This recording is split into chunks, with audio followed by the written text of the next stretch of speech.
Bumili na nga naman pala kami ngayon ng bigas kasi naubusan na naman kami ng pangsaing.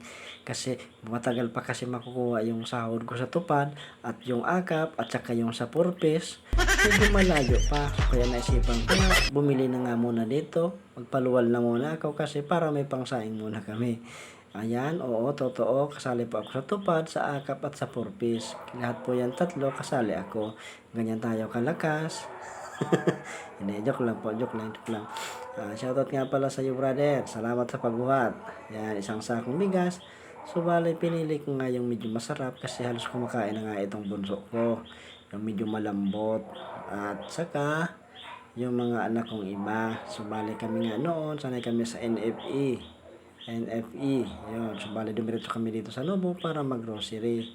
Kasi wala na naman lamang yung tindahan namin at wala na naman na maibenta. So, bali dito nga ako nag-parking at nag-grocery kasi malawak dito ang parkingan. Dito ako namamalengke kasi kung magpa-parking kayo, wala kayong problema. So, ayan na nga. So, bali nag-grocery na nga sila. Bali naiwan ako sa motor at dyan dito na nga kami at uuwi na kami kasi baka abutan naman kami ng ulan kasi magsisimula na ang liga sa aming barangay. At marami na naman ang bibili. Salamat na maray.